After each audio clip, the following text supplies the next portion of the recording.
آج دنیا میں آپ دیکھ رہے ہیں، ابھی چند دن پہلے ہندوستان میں بعض بدبختوں اور ملعونوں نے نبی کریم صلی اللہ علیہ وسلم کی توہین کی، اور ٹی وی پر بیٹھ کر، میڈیا پر بیٹھ کے گستاخی کی، توہین کی۔ وہ بے شرما اور اس کا جو بوائے فرینڈ ہے، ان دونوں نے بیٹھ کے وہاں پر بکواس بازی کی۔ تو حالانکہ کوئی آدمی سوچے کہ امام کائنات حضرت محمد مصطفیٰ صلی اللہ علیہ وسلم کی جو شخصیت مبارکہ ہے، دنیا کے ہر منصف مزاج کافر نے بھی تسلیم کیا کہ پیغام محمد مصطفیٰ یہ پوری کائنات کے لیے رحمت کا پیغام ہے، امن کا پیغام ہے، سلامتی کا پیغام ہے۔ اور اللہ رب العزت نے نبی کریم علیہ السلام کی جو عظمت بیان کی وہ کیا ہے؟ وَمَا أَرْسَلْنَاكَ إِلَّا رَحْمَةً لِلْعَالَمِينَ، پیارے پیغمبر کو پوری کائنات کے لیے رحمت بنا کے بھیجا گیا۔ اب یہ ہندوستان کا ہندو پیارے پیغمبر کے خلاف کیوں ہے؟ عیسائی، یہودی وہ پیغمبر کریم کے خلاف کیوں ہے؟ تو یاد رکھ لو، وجہ ایک ہی ہے، لا الہ الا اللہ، پیغمبر کا وہی پیغام توحید جب آپ نے پہلے دن پیش کیا تو اس وقت بھی بت پرست بھی آپ کے دشمن، اور اولیاء پرست بھی آپ کے دشمن، انبیاء پرست بھی آپ کے دشمن، یہودی نصرانی یہ بھی آپ کے دشمن بن گئے، اور بتوں کے پجاری وہ بھی آپ کے دشمن بن گئے۔ اب ذرا بات ذہن میں رہے، یہ جو ایک سلسلہ چل گیا، یورپ میں بھی اسی طرح کی بدماشی کی گئی اور ہندوستان میں بھی۔ اب ایسے حالات میں جب نبی کریم صلی اللہ علیہ وسلم کی گستاخی اور توہین ایک حکومت کے ذمہ دار حضرات کریں اور پھر ان کو سزا نہ دی جائے، تو اس کا مطلب کیا ہوتا ہے اسلام میں؟ اس کا مطلب ہے اعلان جنگ۔ اور اسلام کی اصطلاح میں، اسلام کی طرف سے یہ چیز جہاد کے اعلان کو واجب کر دیتی ہے مسلم امہ پر، اسلامی ملکوں پر، اور مسلمان امت پہ جہاد فرض ہو جاتا ہے جب کوئی کافر پیغمبر کریم کی اس طرح کھلے عام اور سرے عام میڈیا پر توہین کرے تو اس کا علاج صرف جہاد ہے۔ بائیکاٹ بھی علاج نہیں، میڈیا کے بیان بھی علاج نہیں۔ اس لیے اب دکھ کی بات ہے کہ جہاد کرے گا کون؟ اسلامی حکم تو یہی ہے کہ جب کوئی سرے عام نبی کریم صلی اللہ علیہ وسلم کی گستاخی کرے، بے ادبی کرے، تو اس کی سزا قتل ہے، یا تو وہ حکومت مسلمانوں کے حوالے کرے ان بدماشوں کو اور ان کا سر قلم کیا جائے، یا اگر وہ بدماشی کرتی ہے تو تمام امت اور اسلامی ممالک جس جزیرہ جہاں موجود ہیں سب پر اعلان جہاد فرض ہو جاتا ہے، جہاد کا اعلان فرض ہوتا ہے۔ لیکن اس کو ہندو بھی اندازہ کر چکا ہے کہ مسلمانوں کے حکمرانوں میں غیرت نہیں رہی، حکمرانوں میں غیرت جب نہیں، اب وہ جرأت کر رہا ہے کہ پیغمبر کریم صلی اللہ علیہ وسلم کی سرے عام بے ادبی، سرے عام گستاخی، اور وجہ بھی کوئی نہیں، کوئی پروف بھی نہیں، جو باتیں ہیں اور جن کو بہانہ بنایا گیا وہ کوئی بنیاد بھی نہیں بنتی، لیکن پھر ایسا دریدہ دھنی اور ایسی بے غیرتی اور گستاخانہ کلمات، لہجہ انداز۔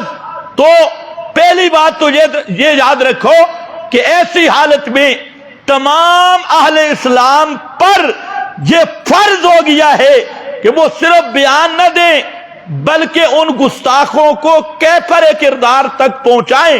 اگر حکومتیں اس کا تعاون کریں تو ٹھیک، نہیں تو انفرادی طور پر جہاں مسلمان کو موقع ملے ان بدماشوں کا سر قلم کر دے، جہاں موقع ملے۔ کہتے ہیں قانون ہاتھ میں لینا، تمہارا قانون ہے کیا؟ تمہارا قانون اب کہاں گیا؟ مودی جیسا بزدل، گائے کا پیشاب پینے والا اور گائے کی پوجا کرنے والا ہندو، اور صرف گائے نہیں، ہندو مذہب وہ ہے جو دنیا کی ہر چیز کو معبود سمجھتا ہے، ہر چیز کو معبود اس نے بنایا، حتیٰ کہ یہ شرمگاہ کو بھی معبود سمجھتی ہے۔ ان کی کتابوں میں درج ہے یہ شرمگاہ کے پجاری اور ایک دوسرے کی شرمگاہ کی پوجا کرنے والے بزدل قوم، اس کو یہ جرت کیوں ہوئی؟ اس لیے ہوئی کہ تم مسلمان اپنے اسلام کو سمجھ نہیں سکے۔ اسلام چیز کیا ہے؟ مسلمان ہوتا کون ہے؟ اگر مسلمانوں میں یہ کمزوری نہ ہوتی، ان گائے کے پجاریوں کی جرت کیا ہے کہ امام الانبیاء صلی اللہ علیہ وسلم کے بارے میں کوئی بات کرے؟ امام ابن حجر الاسقلانی نے، ان کی کتاب ہے الدرر الکامنہ، تاریخی احوال پہ انہوں نے ایک واقعہ لکھا۔ فرماتی ہیں جب منگول آئے، چنگیز خان تاتاری منگول، تو وہاں پر یہ تو خود آگ پرست تھے، آگ کو پوجا کرنے والے، اور اسی طرح سورج چاند ستاروں کی پوجا کرنے والے مشرک تھے۔ ان کے ساتھ نصرانی ملے اور نصرانیوں نے منگولوں کو نصرانیت کی دعوت دی، تو بہرحال ایک بہت بڑا جلسہ منعقد ہوا، اور اس جلسہ میں سارے تاتاری منگول تھے یا نصرانی پادری تھے، اور دعوت وہ دے رہے تھے نصرانیت کی۔ ابن حجر رحمت اللہ علیہ نے یہ واقعہ لکھا، اور ابن حجر کا زمانہ بھی اس زمانے کے قریب ہے۔ فرماتے ہیں جب سٹیج سج گیا اور وہاں پر ایک پادری نے دعوت دی نصرانیت کی، اور دوسرے پادری نے اردا گرد دیکھا کہ یہاں کوئی مسلمان نہیں ہے، تو اس کو جرأت ہوئی اور اس نے نبی پاک صلی اللہ علیہ وسلم کی گستاخی کی اور آپ صلی اللہ علیہ وسلم کے خلاف بکواس بازی کی۔ اور جو ہی وہ بکواس بازی کر رہا تھا، مجمع یا نصرانیوں کا تھا یا تاتاریوں کا تھا، وہاں کوئی دوسرا آدمی نہیں تھا، تو وہ اس بے فکری کی وجہ سے اس نے گستاخی اور بکواس بازی شروع کی۔ لیکن اللہ کی شان کہ انہی منگولوں تاتاریوں کا کتا ساتھ باندھا ہوا تھا، تو جب اس نے رسول اللہ صلی اللہ علیہ وسلم کی شان میں بے ادبی کرنا شروع کی، تو وہ کتا مضطرب ہوا اور اس نے اپنی رسی کاٹی اور چھلانگ لگا کے اس کے منہ پر اپنا پنجہ مارا، وہاں سے اٹھ کر اس کے منہ پر اپنا پنجہ دے مارا۔ اب اس کتے کو پکڑ لیا گیا، لوگوں میں دو گروہ بن گئے۔ ایک گروہ کہنے لگا کہ یہ کتا، اس کو غیرت آ گئی، غصہ آ گیا کہ یہ جو پادری تھا یہ اپنے ہاتھوں کو یوں حرکت دے رہا تھا، تو اس لیے کتے کو غصہ آیا ہے۔ تو دوسرے گروہ نے کہا نہیں، اس پادری نے مسلمانوں کے نبی کی گستاخی کی اور بے ادبی کی، تو یہ اللہ کا قہر بنا ہے، کتا اس کے لیے عذاب بن گیا ہے۔ تو انہوں نے کتا باندھ دیا اور اس پادری نے دوبارہ بکواس بازی شروع کی۔ جب دوبارہ اس نے بکواس بازی شروع کی، کتا پھر کھلا اور اس نے اس کی گردن سے آ کے نوچا، وَصَبَ إِلَيْهِ الْقَلْبُ، اس کی گردن سے نوچا، اور وہ سب چھڑانے کی کوشش کرتے رہے۔ اس وقت کتے نے چھوڑا جب وہ پادری جہنم رسید ہو گیا تھا۔ تو یہ کیا ہے؟ یہ اللہ تعالیٰ کی طرف سے تائید ہے۔ اللہ رب العزت نے بتا دیا مسلمان نہ رہے، وہاں مسلمان نہیں تھا کوئی، تو اللہ نے کتے کو یہ جرت دے دی یہ اللہ کی قدرت کی نشانی ہے۔ اور آج مسلمان حکمران عوام ساری دنیا اس کتے سے بھی گئی گزری ہو گئی کہ اس کتے نے بدلہ لے لیا منگولوں سے۔ اور حافظ ابن حجر نے جہاں لکھا کہ اس واقعہ سے 40,000 منگول وہ مسلمان ہو گئے، 40,000 وہ آگ کے پجاری، ستارہ پرست، سورج پرست، ان کو کلمہ توحید نصیب ہو گیا۔ تو کیا اللہ رب العزت نے اس کتے کو بھی ناموس رسالت کا محافظ بنا کے کھڑا کر دیا؟ سوچنا ان حکمرانوں کو ہے، کیا تم اس کتے سے بھی گئے گزرے ہو؟ شہباز شریف، آپس کی لڑائیاں تو تم پورے دھرنے دیتے ہو، اور آپس کی لڑائیوں میں تو پوری قوم کو الجھایا ہوا ہے، اور اب سب خاموش کیسے ہو؟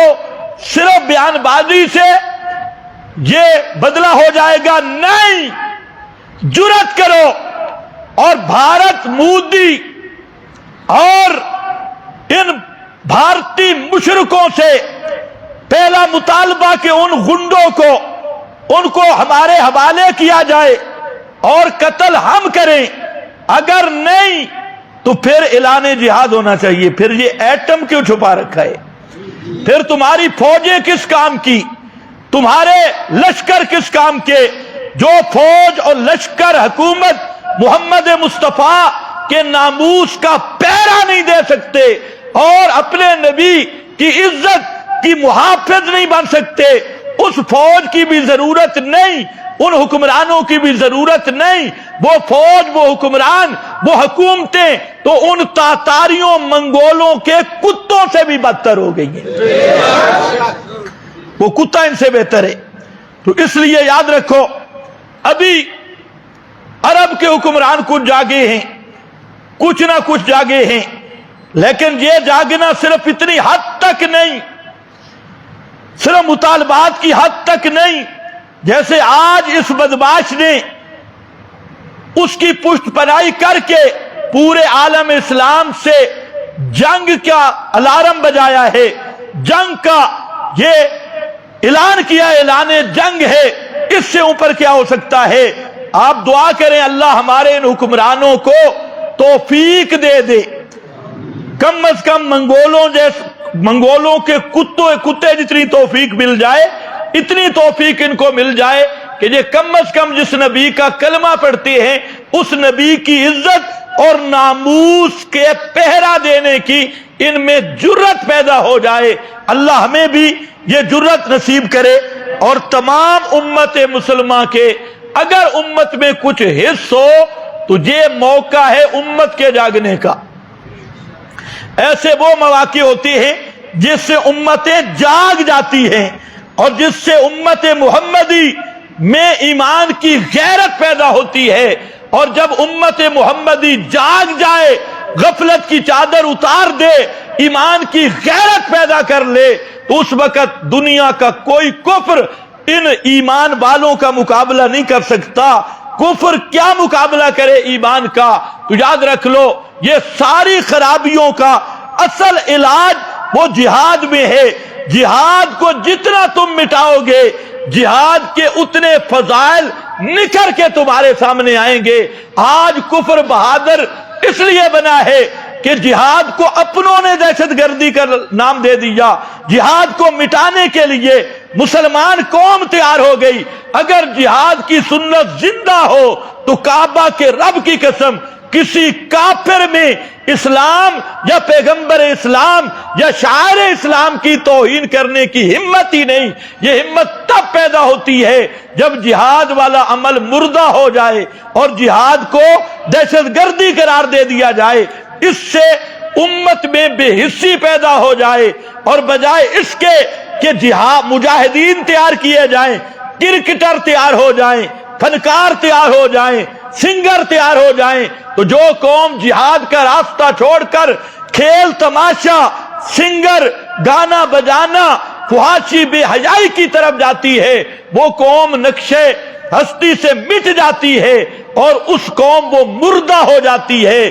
آج وقت ہے امت کے جاگنے کا، آج وقت ہے امت کی غیرت کا جب امام مالک رحمت اللہ تعالی علیہ کا ایک ایمان بھرا جملہ فرماتے ہیں، جس امت کے نبی کی توہین ہو اور وہ امت انتقام نہ لے سکے تو وہ امت زندہ نہیں، وہ امت مر چکی ہے۔ بآخر دعوانا الحمدللہ۔